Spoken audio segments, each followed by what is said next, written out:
Stoker Show. It's Thursday, March 20th, and this is your Chapo for today. Felix already alluded to it, but we do have an interview today. It is my pleasure to welcome to the show the president of Student Workers of Columbia, UAW 2710, and recently expelled Columbia student, Grant Minor. Grant, welcome to the show. Thanks for having me. Excited to be here. Now, Grant, I want to get into your story and what's taken place at Columbia over the last year and what's happened to you over the last couple of weeks. Also, I'd like to talk about Mahmoud Khalil and your experience working with him. But first, I'd just like to get a sense of who you are. Like, why don't you tell us a little bit about where you come from, how you ended up going to Columbia, and if getting in trouble with school has been sort of has that been sort of a theme in your life? Cherry bombs down the toilet, ditching class, pranks, things of that nature, or is this a recent evolution in your life's path? Dennis the Menace did endorse PFLP. That's true. I have read that. Similar tactics, strong points of political unity. So it is actually it's pretty recent, I suppose, that I'm getting in trouble in school. So you weren't cool until recently. I was not cool. In high school, I mostly I didn't get good grades, so I wasn't really smart. I was also a gamer, so basically would just kind of go home and play video games with my friends while all the other cool people were doing that. But that's okay. I wasn't. I was so boring. It was very, very boring. And up until recently, I have been a very boring person. But, it's funny. A lot of people are like, this kid. I am actually, I'm turned 28 in 5 days. I'm a PhD student. So even in college, I was, I study medieval literature. So you can kind of extrapolate from that, my characteristics. Just to start at the beginning, where are you from? And then, what was your experience like at Columbia before the recent unpleasantness, shall we say? And also, how did you get involved in politics and the issue of Israel-Palestine, and also union organizing? Yeah, I'm originally from Sacramento, California. Not even the second or third city of California, but the capital city. Yeah, the capital city. I wasn't really very involved in politics at all, even in college, until, pretty much my senior year. My junior year, I studied in the UK. The professors there went on strike. I was really impressed by the amount of solidarity that students showed their professors there. I had one friend, they in fact occupied a building, the president's or whatever, the chancellor or whatever you call its office there. And from there, I actually moved to New York before going to Columbia. And, being in New York really sort of exposes you to a lot of politics, but also a lot of reasons for politics. I moved to Brooklyn. There are tons of problems here. We have housing issues. We have food insecurity issues. And so I sort of started working, with tenants orgs and just local organizing in the city, which sort of naturally made me want to take part in the union drive at Columbia, as it was sort of really kicking into gear at Columbia. It had been a long effort. And we eventually, we went on strike twice my first 2 years at Columbia. And then we won our first contract in 2022. And I'm sorry, I just got to ask, what kind of medieval literature are we talking here? The standard, the Canterbury Tales, Sir Gawain and the Green Knight. And it's two lovers who letters between each other. David Strathairn gives Edie Falco a copy of it in The Sopranos. Abelard and Eloise. Abelard and Eloise. Eloise is the medieval, the French. I don't know French. The people will say Eloise, but Heloise, whatever. So I typically, my job is that I teach freshman composition, but Canterbury Tales was great, but I focus actually on the literature of medieval Iberia. So a lot of Jewish, Christian, Muslim interrelations. And that's sort of one of the ironies of being fired for being anti-Semitic is that I also do work in Jewish studies. So, I could just have easily not spent hundreds of hours reading medieval Jewish literature, but nevertheless, I saw one of those Zionist accounts posting a video of the typical type of agitprop where it's just a Muslim walking down the street in Spain, and they're they took back their country for this, and It's so funny to be like a Jewish person to be like, we need to do the Reconquista again. The Spanish Inquisition was awesome. Yeah. As an expert, Grant, was it better to be a Jew living in medieval Spain under the Caliphate or under the Reconquista? Ooh, let me just say this unequivocally. I mean, there were a couple bad moments, but like if we're talking proper caliphate, definitely gotta go with the caliphate. I would much rather be allowed to live there than be, I don't know, burned publicly for being a Judaizing convert. I actually just got back from Spain, and I went to Cordoba and I went to Seville. Seville is like one of the centers of the Inquisition. And they don't play with that stuff. They would just burn you alive. There's like, you'll walk down the street and it'll be just like Jew Slayer Avenue, Muslim Killer Way. They don't, it's pretty ridiculous to be there. Yeah, the least bad thing that could happen to you is like a bunch of tercios would force you to eat ham at sword point. It's true. It's true. Oh, but that jamon iberico, though, it's pretty Well, good. I mean, for me now. But great, getting back to okay, so you come to Colombia, you start getting involved in labor issues and organizing. Was that ever a problem for the Colombia administration prior to this last year? I mean, sure. They don't want us to be unionized. It, makes them actually pay us a living wage. I mean, we had really inadequate dental insurance. We had parents who really couldn't, you can't afford to have a kid as a graduate student, even though it is supposed to be a full-time job and they represent it as such. And people would just say to you, well, if you want to have a kid, then don't go to grad school. But there's no reason why, I don't know, just a single mother shouldn't study what she wants to study. And, there was pretty heavy union busting techniques, but it was never anything that anybody would get expelled over. Wait, so you have people in the administration telling Columbia grad students, hey, if you want to be a grad student, postpone having kids? What is this, a gymnast team or fucking studying medieval literature? What's going on here? Yeah, it's pretty crazy stuff. I mean, this is why we always push for open bargaining, because the best sort of radicalizing strategy is to just allow people to see what their bosses think of them. They'll just straight up tell you yeah, you should probably make 50 cents an hour. You don't actually have a real job. You don't have we had a sign that we would have on the picket line that said we have teeth, or that was one of our chants too. It's we have teeth, which it feels insane to say. I mean, every labor organizing drive is like this. You just have to sort of, yell at them until they give you what you need. Okay, so you were already, shall we say, on the radar of the Colombia administration. Then, October 7th happens, and then the Israeli war on Gaza and the genocide there has been going on now unabated for the last year and a half, and now has just, as of this week, resumed in full force. The Israeli government killed probably at least 1,000 people in the last couple of days, probably the most deadly day in the war so far. I mean, so this issue is back and worse than ever. How did you get involved in organizing and protesting around for Palestine? Yeah, I mean, I'd actually been involved for some years outside of Colombia, mostly. I mean, you'll recall in previous years, Operation Protective Edge, there were huge protests going on around the city. But, after sort of October 7th, there was a really big organizing push through many different, orgs around the city, like the Palestinian Youth Movement, who I've worked with before, Shut It Down for Palestine. And, I was involved with those. I mean, I would go and, protest outside of work. And so it only seemed natural to a lot of us in the union, we're a fairly radical local, that the sort of complicity that the university has in the ongoing genocide shouldn't be ignored. I mean, we're a labor organization. We fight for democratic governance in our workplace. So, if we believe that we shouldn't be working in a place that's complicit in human rights violations, it's our job to sort of stand up.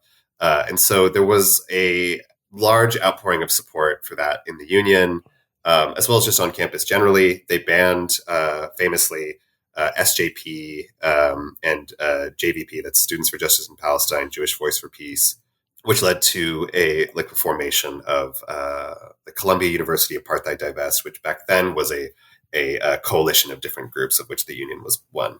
And what was the rationale given for banning these student groups like Jewish Voice for Peace or Students for Justice in Palestine? Was it anti-Semitism? Was it fostering an unsafe environment at the university? I mean, what was the explanation given for banning these student groups?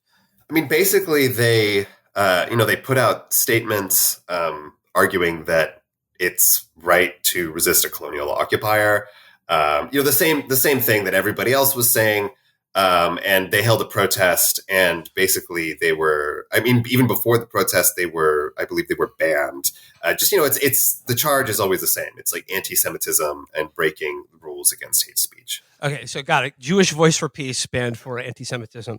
All right. Well, I mean, getting closer to the present day, could you talk about what has happened to you over the last couple weeks, month or so, in terms of what your relationship, shall we say, with you and the Columbia administration? Sure. So, I mean, following the protests, I last semester during the initial encampments, I was this thing called interim suspension, which is something they made up especially for the protests, which means that you are deemed such a danger to campus that you would need to be removed. And so that was after, allegedly students were sitting on a lawn on, April 18th.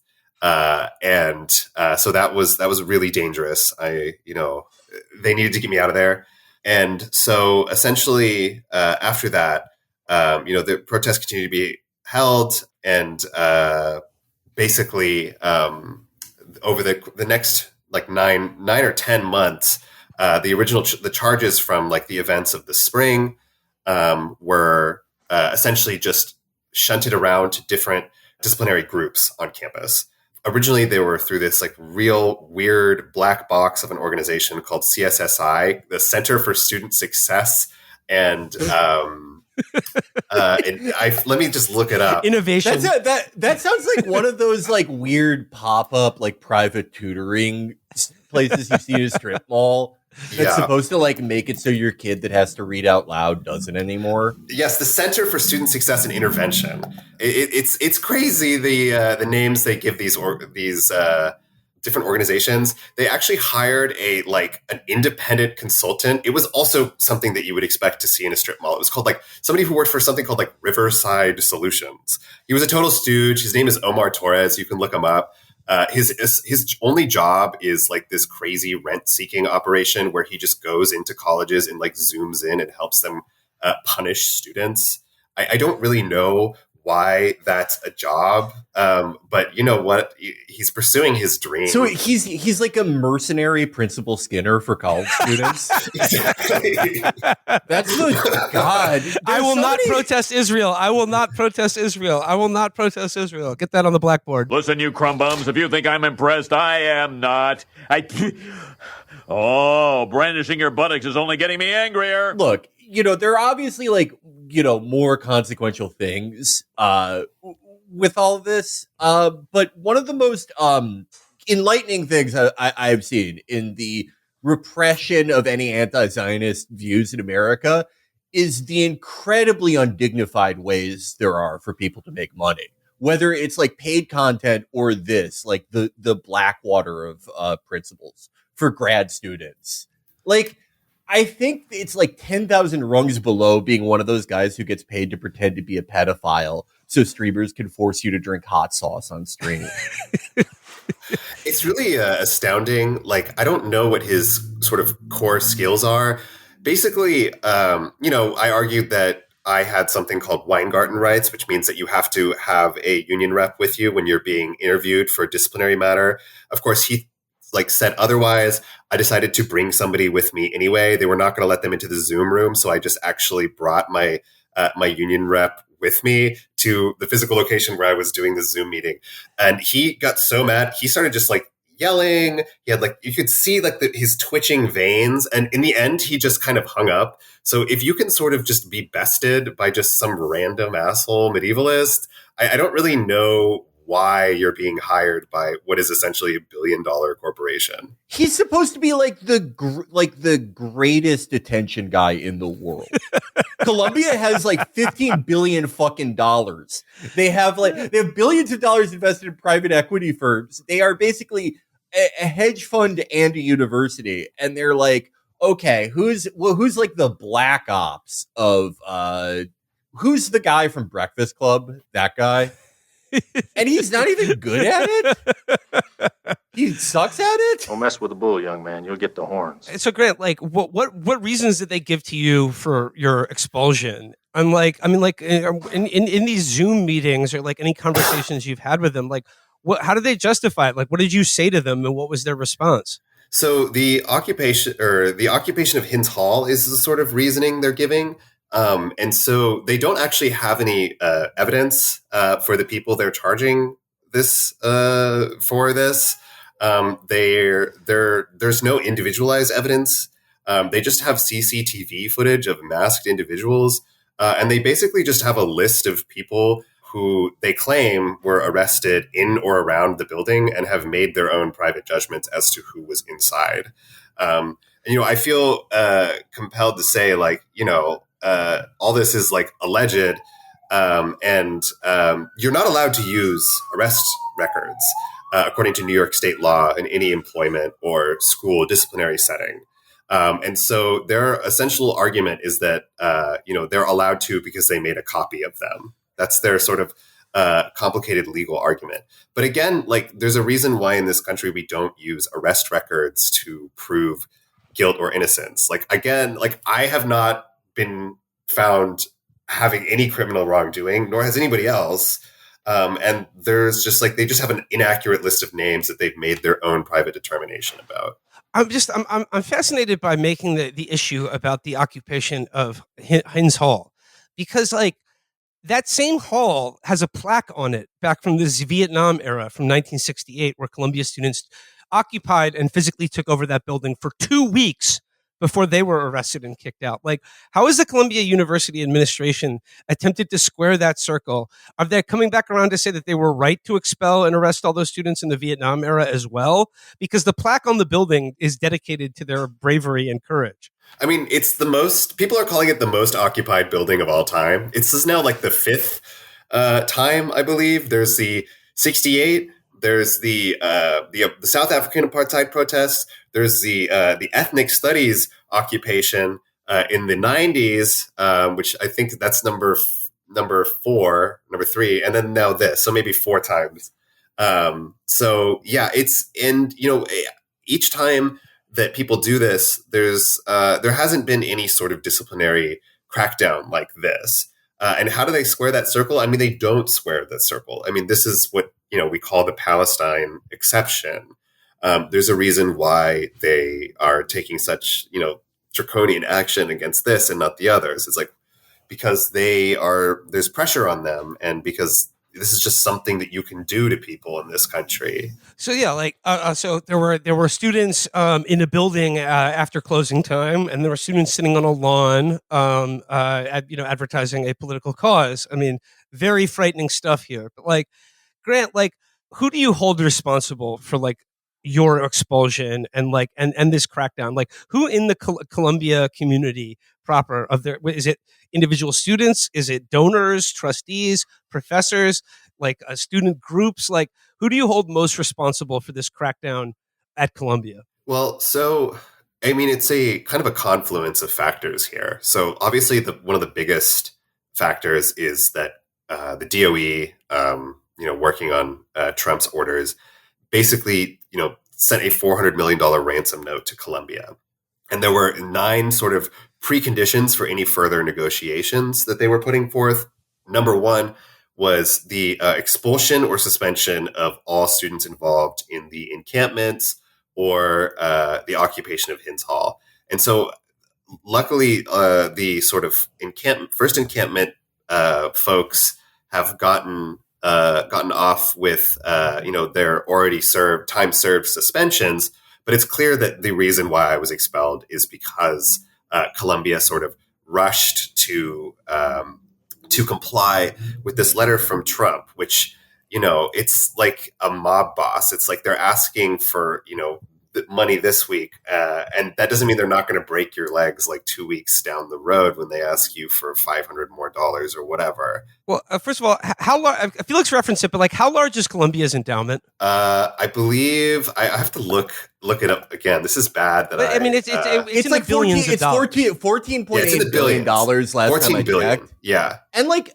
didn't they like end up just already taking away a bunch of fucking money from Colombia anyway? They did. This is the thing. It's like they're going to do it anyway. So Yeah. I mean, this is the whole thing, is that Trump wants to gut public spending and public services in this country.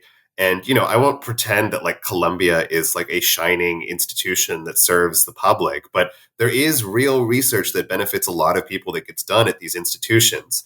Sort of despite their other actions. Like, and the first thing to be cut, are the budgets of labs that like our workers work in, that like serve LGBTQ health or climate science or all these things, like the woke DEI stuff, basically. And it's deeply related to one another. And the fact that like Colombia is just willingly going to say like, well, after we fix the anti-Semitism problem, then they'll give us the money back. I mean, buddy, they're not going to give you the money back. Yeah, there's no version of like a fucking Ivy League university where it's going to be amenable to jug hooters or boat dealers. Like, you are designated as a cultural enemy. And, sorry, that sucks, but you're never going to like, there's no like cool version of Colombia for Trump people. And we're kind of already the cool version. I mean, I was, applying to teach a class in the core next year, which is essentially the classic books, like the stupid Roman sculpture Avi guy type class, which is every single freshman is required to take. I mean, however, like the other sort of demands that the Trump administration is making on the university, stuff like a total ban on masks on campus, admission reform, which, I mean, we all know what that means. It's like just doing away with any sort of affirmative action, as well as stuff like putting the Department of Middle Eastern, South Asian, and African Studies under this thing called academic receivership, which essentially means that they would lose their autonomy and be completely governed by the administration. But I mean, the point I'm getting at here is that Columbia is not publicly funded. It's not a public university. It's a private university with an endowment of $14+ billion. Do they need $400 million from the federal government to do anything? Because like, it seems like an institution with that much money could take a $400 million haircut easily. So like what this says to me is not that they're under any pressure to like keep the fucking doors open or anything, that all of these things that Trump are demanding of them are things that they've wanted to do for years and now have the perfect excuse to carry out. Because, Trump is making us do it. What are we going to do with that $400 million? Gee, like we'll have to send the collection plate around, put out a little coffee cup and bus on the street on 116th in Amsterdam. That's precisely right. They wanted to get rid of these students, for a long time. They wanted a politically, convenient excuse to do so. And you're right. I mean, like $400 million in grant funding, the promise, or the threat rather, was that they would also cut off any future funding. Columbia and a lot of these elite institutions get a lot of money, a lot of grant money from the government. And it would be difficult to operate the way they do without that. But it is also absolutely true that you could take this haircut. And that's, in fact, one of the demands that our union is making, is that they need to, cover people's wages, take, as you said, just make it up from the endowment. Like, this is an emergency situation. There's no reason why you would have that endowment if it's not going to be used for situations exactly like this. And then finally, but like sue the government. They're just taking this laying down. All the universities that this is happening to, it's like they believe that they will be the ones that get out of this. I mean, like Felix, as you said, like we're the cultural enemy. Like we have to actually stand up. And it's ridiculous that like grad student unions are the ones that have to tell these universities to just try something before you essentially throw your undergraduates into a wood chipper. Yeah, Grant, what you said earlier, it made me think of, it's a different part of Colombia. It's a different thing, but that thing with Jelani Cobb where he told that, he was telling the students, watch out what you post on social media, etc., which he's head of a journalism school. Right. Well, okay, I will say when they're renditioning people, it's probably not the worst idea to tell people just be careful what you post. But also the student that challenged him brought up a good point, which is, well, what the fuck is the university going to do? And he just sort of shrugged his shoulders and said, hey, it's a crazy time. And I posted about this and people said, well, what do you want him to do? And the point isn't that he can immediately ameliorate any of this or that anyone at Columbia can. But the idea that you are just going to take this all lying down and offer zero resistance, it makes it so much easier for whatever they're going to try to do next. Because they know you're not going to fight that. They're going to do something 10 times fucking worse. If you at least drag your heels and make it the least bit fucking difficult for them, maybe it will give them pause. But if you just indicate to them that you will not fight for any of the students or anybody, then there's no end to this. Then you've guaranteed that everyone will be fucked. Yeah. I mean, I want to share a story with y'all about Ranjani Srinivasan, who is another student who had their visa revoked. And just to let you guys know, so what had happened is that they have their student visa revoked. And okay, sure. Colombia cannot immediately intervene and stop the federal government from revoking a student visa. But what Colombia then does is instantly unenroll this PhD student. And so that means you no longer have a job, you no longer have the student health care, and because they were living in a student building, that means that they lose their housing. Colombia sent a member of staff to their apartment to try to make them leave, to make sure they knew that they had to get out, which is also illegal under New York City tenant law. You can't actually evict, as you know, you can't just evict somebody on a moment's notice.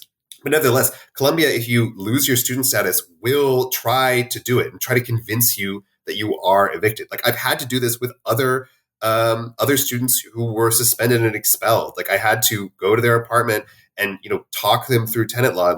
I've done tenant organizing in the past and say hey, when campus safety comes and tries to convince you that you're kicked out, you have to tell them no, you leave or I'm going to, you tell them you're going to call the police because that's if your landlord tries to evict you and they don't have a notice, that's what you got to do. I mean, I was just thinking losing $400 million in federal grants would make the life of an academic institution that does a lot of research work, it would make it more difficult. But I guess the corollary to that is submitting to a regime in which the government can decide who you admit and what gets taught in your classes. Also, I think would you forfeit the right to be called an educational institution at that point? Yeah, or if anyone coming from any foreign country immediately thinks, oh, if there's even a suspicion, if I get picked up because, I don't know, my fucking Ecclesiastes tattoo that every woman under 30 has reminds an ICE agent of a human trafficking symbol, Colombia won't stand behind me. How are you going to do any research if no one wants to fucking do research there? Yeah. And I don't want to make too much of the perfect victim narrative, but Ranjani, they didn't really protest very much. In fact, the reason why we think that they were flagged is because they were returning to campus on the day that the NYPD raided Hins Hall. And at that point, they arrested over 200 people that day. And they were just kind of clearing everybody from the street, just kind of, throwing handcuffs on whoever. And they were one of the unlucky few that were just kind of caught in the crossfire. And so here you have a case of a completely manufactured situation. And then you have the White House tweeting a video out, or I don't know if it was the White House or DHS, just tweeting surveillance footage of them and saying another terrorist self-deports. That was sickening. It's just that they're using panopticon of our surveillance regime in this country to just make viral videos for their hog fan base of people leaving the country. And the message here to anyone who's a legal resident or on a visa is very clearly: be careful what you say, or agents of the state may disappear you from the country or evict you from the country. And then, it doesn't. It's merely a hop and a skip to everyone should watch what they say. Now, Grant, you bring up students who have had their visas revoked and who are being deported, which brings us right to I think probably the most pressing issue at the moment: the abduction and rendition of Mahmoud Khalil, and the status of his case. Last I checked, a judge has ruled that his case has to be heard in New Jersey, not in Louisiana, which is I won't say encouraging, but it's certainly like a step in the right direction. Grant, what can you tell us about Mahmoud Khalil? Did you know him while these protests were going on, and what can you share with us about him? Yeah, Mahmoud and I first met through these protests. I mean, through the encampment movement, and I wouldn't say we were like close friends, but I do, what I would call him, a friend, just for the sake of humanizing him and the fact that we went through this together. When you're organizing, like even if you don't talk very much while you're doing the thing, it is a close bond. And I just was just talking about this with a friend, is that it feels sort of insane to watch this happen to him, and B, just see the extreme vilification and lies and slander campaign being put out, not just by sort of allied publications or these freaks on Twitter, but by the federal government on somebody who I've only ever known to be extremely kind, extremely just morally clear on what is one of the most serious problems of our times. And it's just, I don't know what to say. It's crazy making. I didn't know him very well, but I knew him enough to know that just that he was just a fundamentally good person. And I'm sure, many other people have said this better than I have, but it's just wild to see. I can only imagine, but when you heard the news that he had been arrested and being held basically essentially without charge and without access to attorney, I can only imagine, how did that make you feel? Are you worried for your legal status in this country, even though you're a U.S. citizen? They're going to deport me back to Sacramento. They're going to make me watch Lady Bird over and over again. That's cruel. That's cruel. No, I'm going to have to. I'm going to be chained to a seat in watching the Kings forever until I die. That's how we actually get our fans. We force people to do it. Not that I wish this on you, but I like the scenario because it presupposes Dan Quinn is a sort of CCL figure, a CC-like figure. I wasn't worried for myself, but I was really worried for all of our international members in our union and students more broadly. And 50% of our workers are international. And there's been a coordinated doxing campaign on our union leadership. Just random people would have their names being taken. Our website lists our officers. Somebody whose only job is to compare our books to our receipts and make sure we're not doing cartoon Atlantic City style corruption where we go and bet the union budget on the ponies and whatever. That's her only job. And she was called Colombia's leading Hamas supporter for just being in our union. This was Inaccuracy in Media, which is a sort of a right-wing freak media watchdog. Famously, it's one of those organizations where the name is really accurate. It's just they tell you what they're after: accuracy in the media. They were taking meetings with Afghan warlords in the 70s and 80s to establish, to make sure that their opinions were represented in media. That's great. The grad student union that you're president of is affiliated with the UAW. I'm wondering, what have you heard from the UAW National? What kind of support have they offered you? Well, I mean, they put out a great statement. They've been really very supportive of the locals' efforts to try to organize against this. They've been very supportive of me, and so I'm very thankful for their support in that. I will say that I think that there is a really good opportunity here through the UAW and through higher ed labor more generally to try to find some way to resist this in a systematic way. Now, I want to read. I want to share a little bit with you now. This is an article that was published in The Atlantic this week by Franklin Foer. The headline is Columbia University's Anti-Semitism Problem. Now, before I read you some selections from this article, like, Grant, what is your response to like the blizzard of condemnation and justification for the deportation of foreign students and the suppression of freedom of speech and academic freedom at the institution you were recently a member of, that is justified entirely on the idea that this protest movement has been a cauldron of violent anti-Semitic activity? I mean, it's all just fake. It's all manufactured. To anybody who's visited the encampments last year, can tell you that the gap between how they were reported on and the actual reality is just, again, much like how they're doing with Mahmoud now, just quite insane.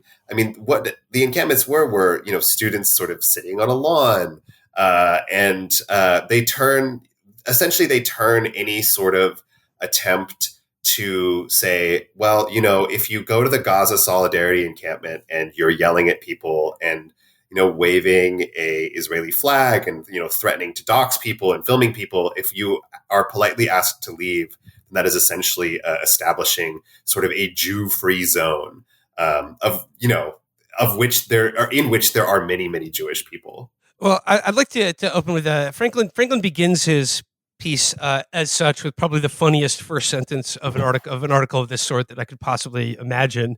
It begins, in January, when the historian Avi Shailon returned to Columbia University from winter break, a thought coursed through his mind. If calm can take hold in Gaza, then perhaps it could happen in Morningside Heights. Oh my God. Remember the real victims of the war. Jesus fucking Christ. But he goes on to say, nobody could, he says here, for 2 weeks last spring, an encampment erected by anti-Israel demonstrators swallowed the fields in the center of the compact Manhattan campus. Nobody could enter Butler Library without hearing slogans such as globalize the Intifada and we don't want no Zionists here and burn Tel Aviv to the ground. Grant, I'm sorry for the things I said at the Columbia encampment, by the way. At the end of April, students joined by sympathizers from outside the university gates stormed Hamilton Hall, which houses the undergraduate college dean's office, and then battled police when they sought to clear the building. Because of the threat of spiraling chaos, the university canceled its main commencement ceremony in May. It sounds like the raid. Yeah. I mean, what do you make? I mean, Grant, what do you make of Franklin's contention here that nobody could enter Butler Library and that the students battled with the police when they were cleared out Hamilton Hall? I mean, they certainly couldn't enter Butler Library when the university shut down the entirety of campus to allow hundreds of NYPD officers to, as Felix said, do the raid on a bunch of students. They flashbanged them. Not widely reported. They flashbanged the occupiers. Are you fucking kidding me? Yeah, no, that's true. And it wasn't a gun discharged as well? A gun was discharged accidentally. Not at one of the students, thank God, but when they were, as they had their stupid little, a truck that allows them to walk up because they, I guess, we all saw that on the news, to climb.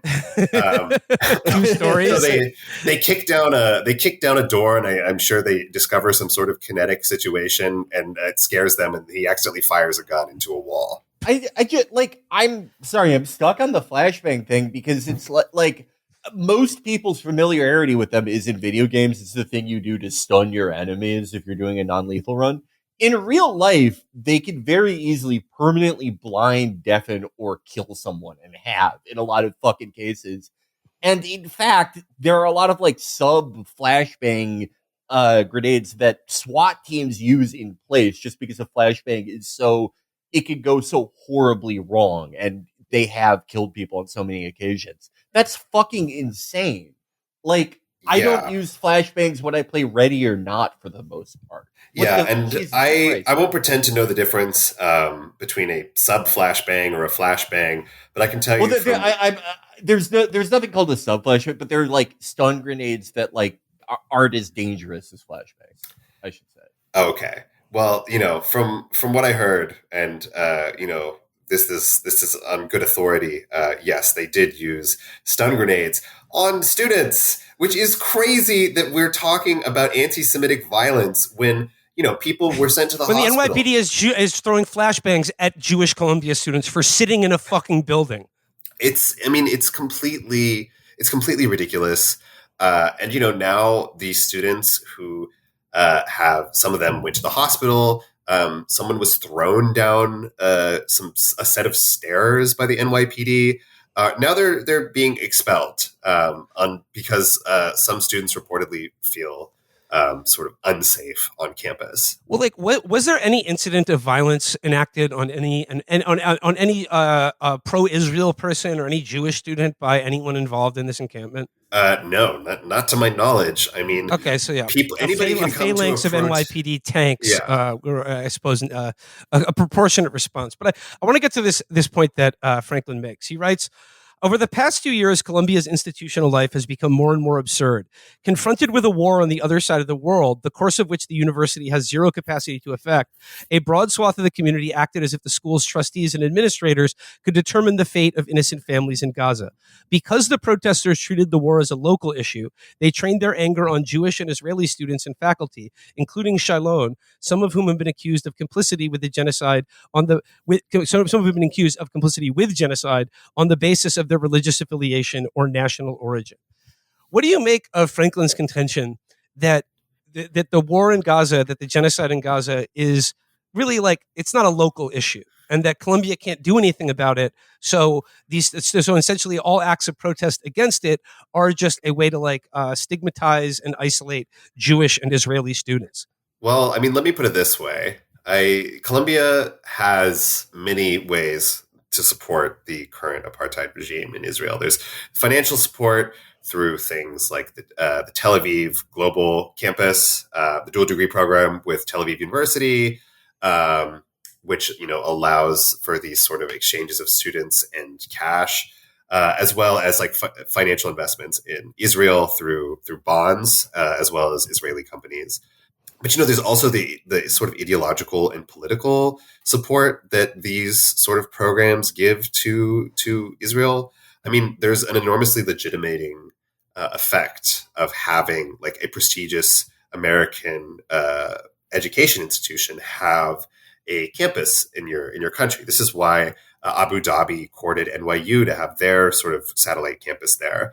And besides that, I think there's also a legitimate point to make about places like the School of International and Public Affairs, which routinely, trains up, like suit kids to go into something, something god awful called like the Organization for Promoting Cultural Freedom in Cuba or something like that. Yeah, but like, I mean, this idea that that the genocide in Gaza is just a local issue for Gaza is sort of staggering to me, because I return again to the anti-Vietnam protests that took place at Columbia in the 1960s. I mean, is his attitude then that because realistically, the Columbia University wasn't going to stop the Vietnam War either. But but it's a war that the United States was involved in. If you're a citizen of this country, and it's not a local issue. It would be a local issue if this country sent $0 to Israel and gave them no diplomatic or military support. But that's not the case. So, I mean, what do you make of this insistence that it's just a boutique local issue, and that by focusing on the university that they're it's frivolous or something like that? Well, I mean, what do you guys think would happen if Columbia University or Harvard decided to totally divest from Israel? I mean, the fact is that this would signal a complete break of the American ruling class with Israel. And this is what happened during the apartheid protests.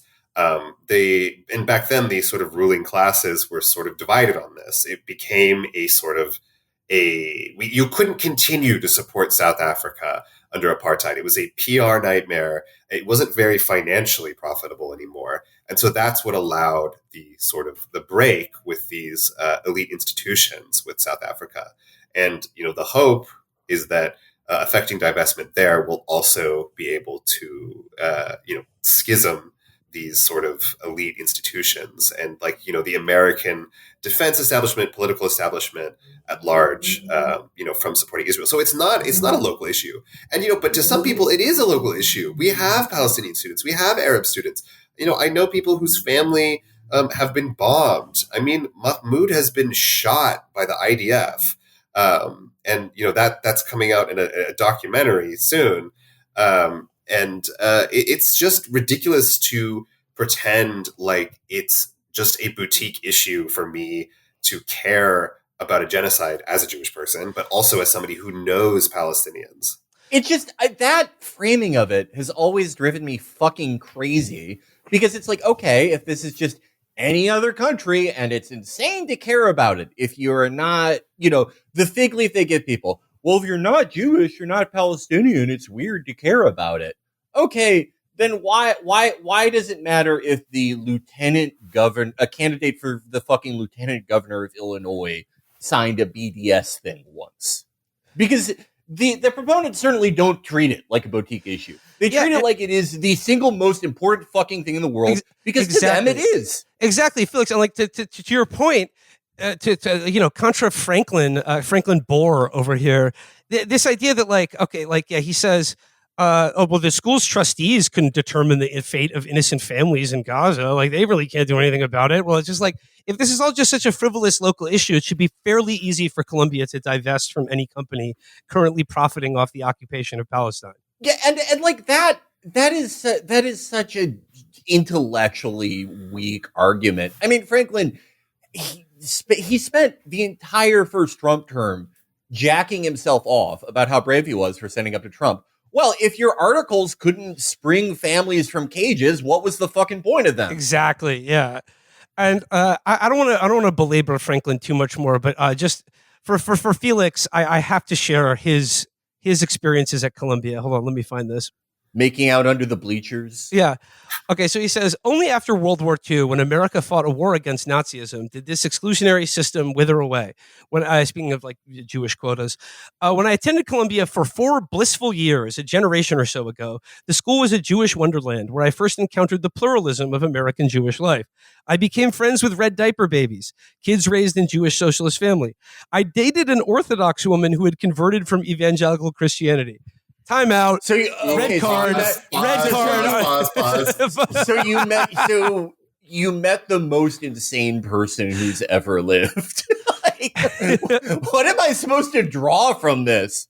I got a tug job from the craziest lady in Morningside Heights. That's why everyone needs to pledge allegiance to Israel. What? It's like a woman who traded an insane religion for an even more insane religion. We were already in weird psychosexual territory when he said Jewish Wonderland. I think that's your body is a Jewish wonderland. When was how old is Franklin Foer?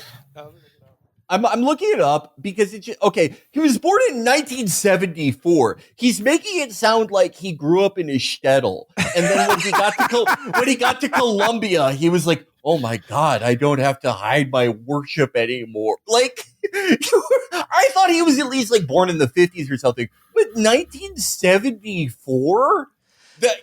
I'm sure you were ducking pogroms until you made it to Columbia. Well, yeah, Felix, listen to this. He goes, I studied Yiddish with a doyen of the Dying Yiddish Theater and attended lectures with Yosef Yerushalmi, one of the great Jewish historians of his generation. At Columbia, for the first time in my life, I felt completely at home in my identity. Where did he grow up? What the fuck? What the fuck? Yeah, okay, I'm looking that up too. Washington, D.C. Washington, D.C.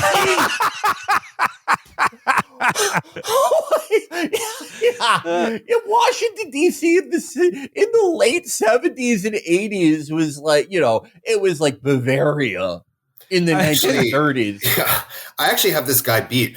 He mentions Professor Yerushalmi, but I actually have right here a book that belonged to this very same professor. What? So I think I win. Loser. The Jewish Wonderland exists in this apartment. Was that happening in DC in like the mid 80s during Reagan? Like people would knock the Tanakh out of your hands? Worship Christ, Jew boy. That's what they would say in 1985 when he was 11. He says here, and he gets into some of the allegations against the protests. He says here, although protests against Israel erupted on many campuses after October 7th, the collision between Zionists and anti-Zionists was especially virulent at Columbia. Less than a week after the attack, a woman was arrested in front of the library for allegedly beating an Israeli student who was hanging posters of hostages held in Gaza. Then, in parentheses, the Manhattan district attorney found the woman hadn't intentionally hit the student and dismissed the case after she apologized and agreed to counseling. So basically, like a poster fell on some. Yeah. Well, he doesn't mention that. He says allegedly beating an Israeli student, and then it said the woman hadn't intentionally hit the student. I mean, like, how can you not unintentionally beat someone? I mean, this is clearly like a poster fell on this person, and she was like, "I'm being assaulted." Yeah, we all saw that video of the guy who's just on the ground and no one is touching him. Yeah. He's like, I'm paralyzed. I've been killed. I was murdered. You were murdered. Okay, you obviously weren't murdered because you're alive and you're basically intact. You weren't murdered, buddy. It says, soon after the war in Gaza began, the Columbia Daily Spectator interviewed more than 50 Jewish students about their experience. 13 told the student newspaper that they had been attacked or harassed. 12 admitted that they had obscured markers of their Jewish identity, tucking away Star of David necklaces or hiding kippas under caps to avoid provoking the ire of fellow students. I mean, like, I don't want to say anyone is exaggerating or lying here, so I'll just leave I do. Like, okay, like what kind of fucking methodology is this? Yeah, no, because they're saying like, oh, I'm hiding visual markers of my Jewish identity for fear of being beaten. But like that's not. I mean, like it's just sort of like you're saying like, oh, I definitely would have been beaten had I just worn my Star of David necklace. But like to me, this is just like it's conflating these like exaggerated instances where someone like got brushed up against with this idea that like, oh, I'm preemptively like hiding my Jewish identity, like I'm hiding out in my dorm like Anne Frank or something. But like I think all of this is like if you are a pro-Zionist Columbia student. Yes, I'd imagine it is uncomfortable for you to be on campus because you have to be confronted with the fact that the majority of your peers have taken a different side of a controversial political issue that is relevant to the country they live in. And I know that that's uncomfortable. It should probably makes you feel upset or maybe even frightened, but like it's not the same as assault or a hate crime. Well, that's a great point. Didn't all these like Atlantic magazine types just spend the last 15 years writing 10,000 unreadable articles a day about how the university should be a place modern for agora. uncomfortable ideas? Yeah. And it's like, and now it's like, okay, we should call in the FBI because people feel uncomfortable. Well, fucking which one is it? Yeah, and I'll say I actually had a Hebrew class with two of the people that I often see representing the sort of the pro-Zionist dox mob that swarms the encampments. I was pretty shocked as somebody who grew up, I didn't grow up Orthodox or conservative, the sort of way that people are almost like brainwashed into feeling like they'll be killed any second for being Jewish. Like these kids would say, the entire world hates Jews. Like over and over, I must have heard that like dozens of times. And I'm like, what kind of like a weird and impoverished existence do you live in that you feel that like the entire world hates your ethnicity? I mean, like, I don't know, like, don't like Koreans think Jews are kind of cool? Like, not everywhere. pretty much every country in East Asia, like at some point they got a hold of protocols and were like, these people are awesome. Like they got the worst account, like the worst like blood libel, and they're like, they're great. We love them. I mean, I like fucking 10 years ago, I remember I like did a carpool home for Thanksgiving with like two other people I knew in Minneapolis. And when we got back to Illinois, I was like in the car with this kid's dad and him, and they were both like Jewish from the northern suburbs of Chicago. And they were talking to me and they were like, well, it's like really scary that Obama got elected because doesn't he hate Jews? And I was like, no, like, why the fuck do you think that? And we talked about it for like 5 minutes, and they were like, they were seriously under the impression that he had made a pledge to the Muslim Brotherhood, like at the start of his career. Well, like, it's just so prevalent. Like, the ADL, it used to be this organization that like scared the shit out of old people who had, you know, maybe living memories of things like pogroms and the Holocaust and like the American Bund and all this shit. But now it is so fucking widespread. It's insane. It's not just self-victimization. It is an outright delusion, a total fabrication of reality. One might even say it's a paranoid wonderland. And I get back to the example about like preemptively like wearing a baseball hat over your kippah or tucking in your Star of David necklace. Because if there were incidents in which like people were getting a yarmulke knocked off their head or a Star of David necklace ripped off their throat while someone yells kike at them, that would be one thing. But then you're like, the attitude here is like, I know that will happen to me, so I'm preemptively censoring myself. And that's an example of how violent and anti-Semitic the community I've embedded myself in is. Right. That my reading of this is like, if the former was happening repeatedly and habitually, then the examples we'd be given wouldn't be like one of the examples Foer uses in this article, which is a Jewish professor referring to backers of Zionism as rich white people as an example of anti-Semitism. Which is, I always think is one of the weirdest things. It's anti-Semitic to say Jews are white and then also to say that we're not white. I don't fucking get it. I see it. I'm not trying to be glib or like do a gotcha. I don't understand which one is supposed to be offensive or not offensive. It doesn't make sense. I'm just going to close out here. I mean, he goes on like this about his experience at Columbia and about how evil the campus protests are. But he closes by saying that Trump assault on Columbia has now arrived in its heaviest-handed form. Anti-Semitism on campus, a problem that merits a serious response, has been abused in the course of Trump's quest to remake America in his image. Tellingly, the administration's withholding of federal grants will fall hardest on the hard sciences, which are part of the university most immune to anti-Semitism, and hardly touch on the humanities, where overwrought criticisms of Israel flourishes. Yeah, so like the history department. Or the Middle Eastern Studies Department. He says hard sciences are like the most immune to anti-Semitism. But, you know, I would say history argues differently. It was not an English major sewing twins together. That's true. God. But like, I mean, I get back to this idea that like when I hear, particularly from like people of my parents' generation who are like viciously anti-Mahmoud Khalil, and they want to deport every foreign student in this country who doesn't love Israel as much as they do.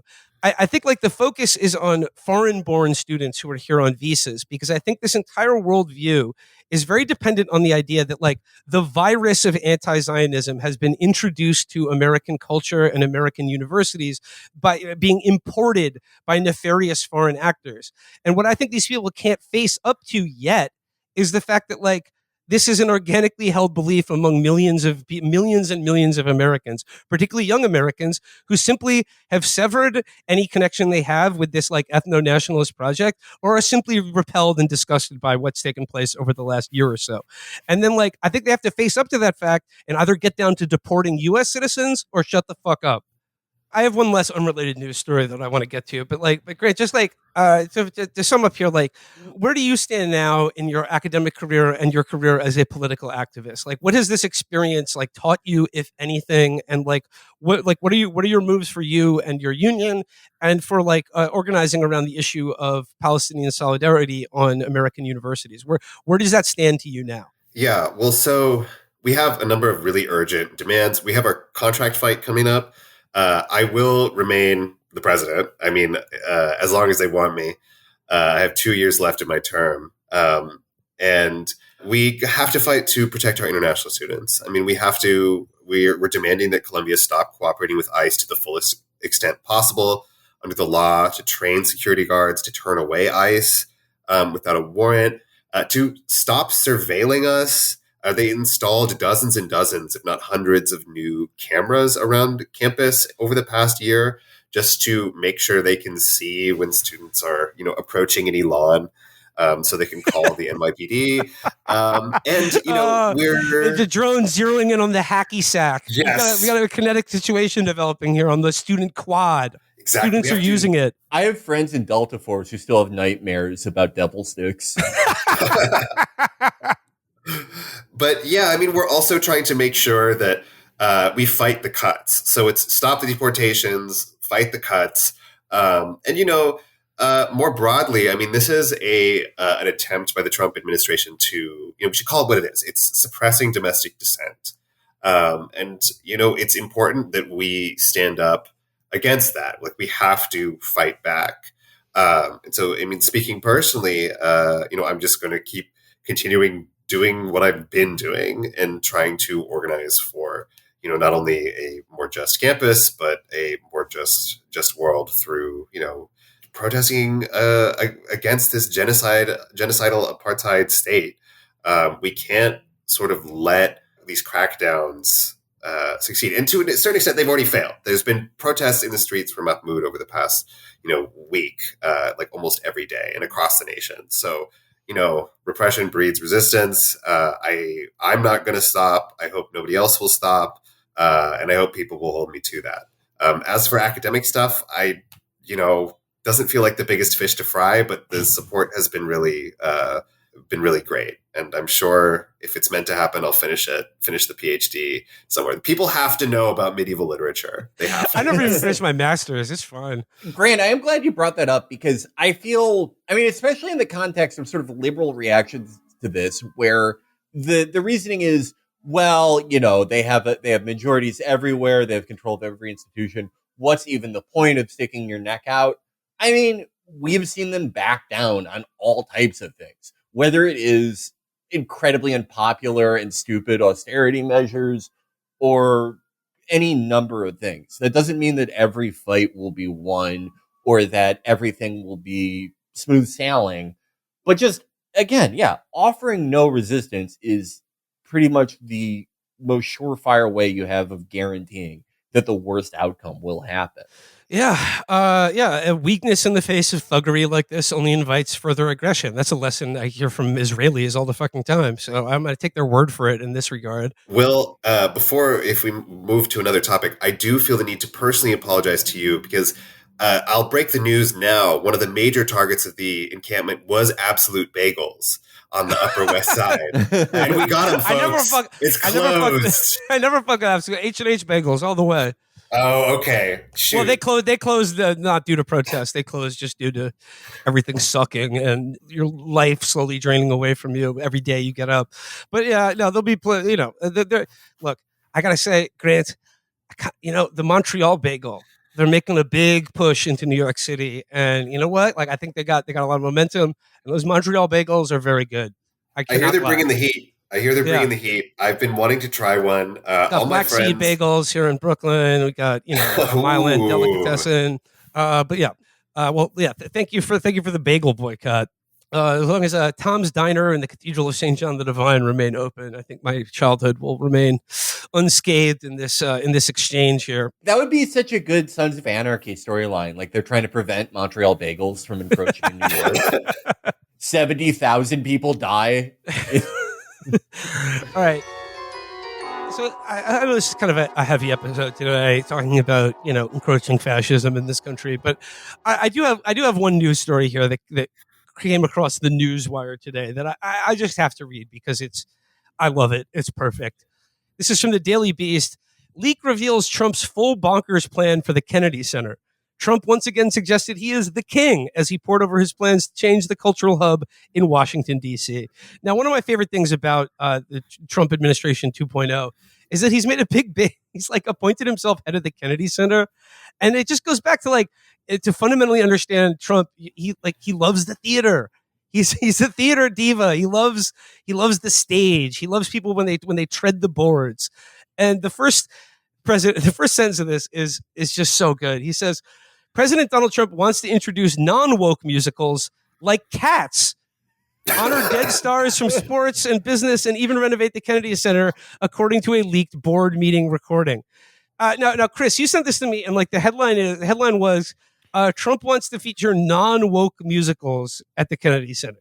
Yes. And then the first thought being, what's the most non-woke musical? The immediate image that came to my head was the entire first orchestra section full of like the J6 pardonees and their spouses, like guys with like 9 DUI charges whose job is shooting content from the front of their car, sitting slack-jawed watching an all-white production of Showboat. Old man River, he just keeps on. Oh no, here we go. Here we go. Officer Fauci you. Yes. I'm surprised Cats is like a non-woke musical because I don't think there's a single musical that's more important to the furry fandom. That was okay. And So that was the second thing that I want to bring up here is that, you know, we say that the Trump coalition is riven by internal contradictions, and it is very funny to me that the same week that Texas signs a completely spurious act called the Furries Act about preventing like the litter boxes in schools or whatever, totally made up anti-furry legislation. You have Trump in the Kennedy Center being like, "We've got to see the cats. We got to see the men in the cat act."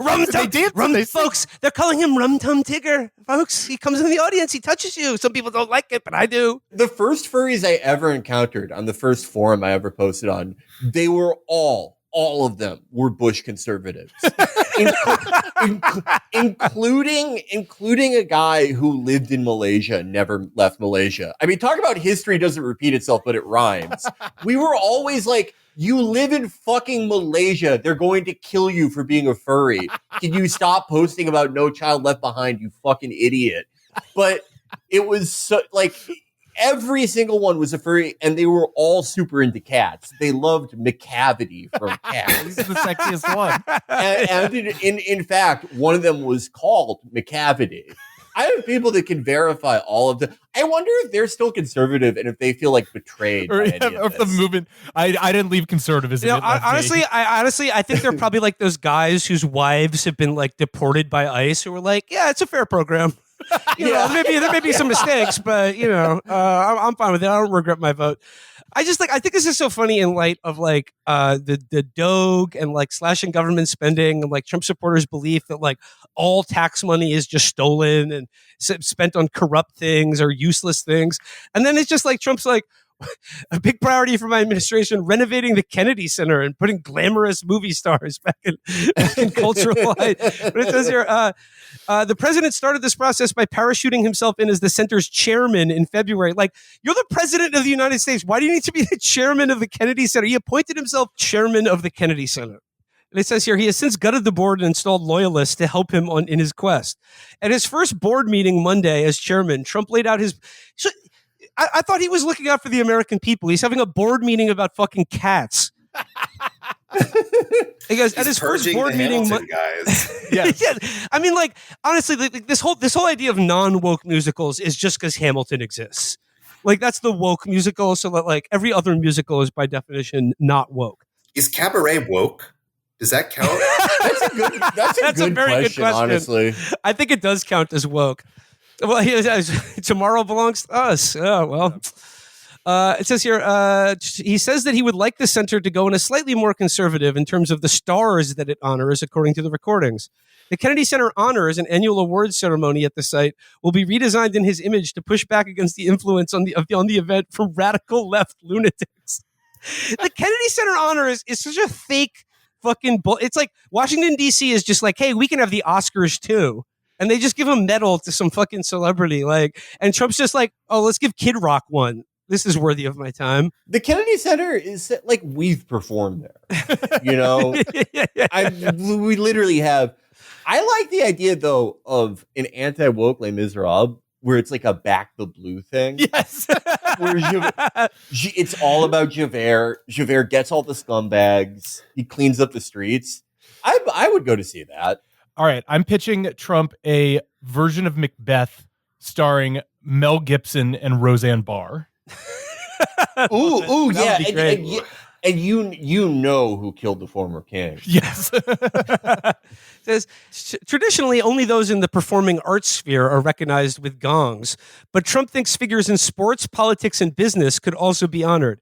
He even reportedly name-checked casino mogul Steve Wynn as a potential recipient.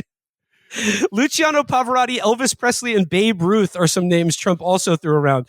I mean, two of them have been dead for quite some time now. But Trump loves, like, that is a big Trump one thing. I remember when they would, like, give awards to people that were supposed to, like, represent American greatness. One of the only things, like, sort of stupid cultural things he did that I actually kind of liked was when they did that ceremony where they, like, gave Jack Johnson a medal or something. The boxer. Yeah. Not the singer. Yeah, the boxer. Yeah. But who to present this new look honors bash? Well, the self-described king of ratings, of course. Believe me, I don't want to do it. Trump demurred in the recording, even though he was the one to put himself forward as a host. I have enough publicity. They'll say Trump wants to be the host. I don't want to, but I want this thing to be successful. He said the previous hosts were always terrible. Queen Latifah hosted last year. I love him talking like Bilbo, considering putting on the One Ring about hosting a big awards gala. Yeah. Who is he even like, even his greatest supporters are like, yeah, we know that you would hate to host like a stage production. It's your least favorite thing. After a board member asked if there were any new productions that were not totally woke, a Trump Center lackey said there would be a partial split from the union representing Actors Equity. This opens up a whole bunch of more options as well as a lot more money, the unidentified board member added. Structurally, the Kennedy Center is in tremendous disrepair, Trump said later on. He announced the whole place needs work, including the main hall, and that he will ask Congress to help him bring it back. They never covered the I-beam, he said, of an exposed structural girder that was left uncovered as a stylistic point. He added, I think I-beam should be covered with some incredible stone, probably marble, but marble's a bad outdoor stone, but looks better than granite, but it should be covered. And we'll do that. We'll add that in, but it's not a small job. He loves shiny rocks and metals so much. It's like the main animating thing behind every policy. Have you guys seen what the Oval Office looks like now? No, I don't think so. There's so much shit in it. He has covered every surface of the room with like a gold painting, or he literally brought I believe the actual Declaration of Independence into it. It's just full of trinkets. Trying to navigate the Oval Office now would be like trying to get around a room in the original Resident Evil. Like, it is a no walking zone. Wait, I have a quote here from this week from Trump. A little secret, people have tried to come up with gold paint that would look like gold. You've never been able to match gold with gold paint. That's why it's gold. So true. He's going to be like living in the basement of the Kennedy Center like the Phantom of the Opera. I think Yes. Trump then blasted the center's 2019 expansion that added a series of spaces for rehearsals and performances. He dismissed the gardens, classrooms, and a cafe that were built as part of the privately funded work as nonsense and crazy rooms. It's not much more there. I just love the idea of Cats and Phantom of the Opera being the officially MAGA non-woke version of American culture. Sure. Part of me loves it because it means that like all the guys that are just like, we have to have the blonde child in front of the orchestra playing and like singing like, you know, like no identifiable opera, just kind of like classic slop. But then he's just like, I need the cats. I like to see them. When they dance, when the Skimbleshanks does his tap number, it's fantastic. The people go home happy. All right. Well, just a little sorbet to cleanse the palate after that one. But Grant, I really want to thank you for coming on the show and sharing some of your experience at Columbia with our listeners. Yeah, thanks so much. I don't know when this airs, but we have a fundraiser going on this Saturday. It's at the People's Forum at 8 p.m. I think tickets are going fast, but it will feature like a number of performers, and all of the proceeds are going to benefit the Middle East Children's Alliance. So if you can make it out to that, excellent, please do so. Please send us a link to that, and we'll put it in the show description. It should be out later tonight. Grant, you also mentioned a documentary that you were featured in, and just here at the end of the show, a little bit more on this. I'd like to plug the film that you're talking about this week. It's called The Encampments. It is a new documentary covering the student protests at Columbia over the last year, covering the student-led resistance and the school and state response. Both Grant and Mahmoud Khalil are both featured in this film. The Encampments will be playing at the Angelika Film Center starting on Friday. March 28th, featuring Q&As with the directors Kay Pritsker and Michael T. Workman for the Friday and Saturday night screenings. Ticket link will be in the show description. So if you're in New York City, come out and see the Encampments at the Angelika Film Center and maybe a Q&A with the directors. All right, thanks so much for having me. That does it for us today, everybody. Till next time, bye-bye. Bye-bye.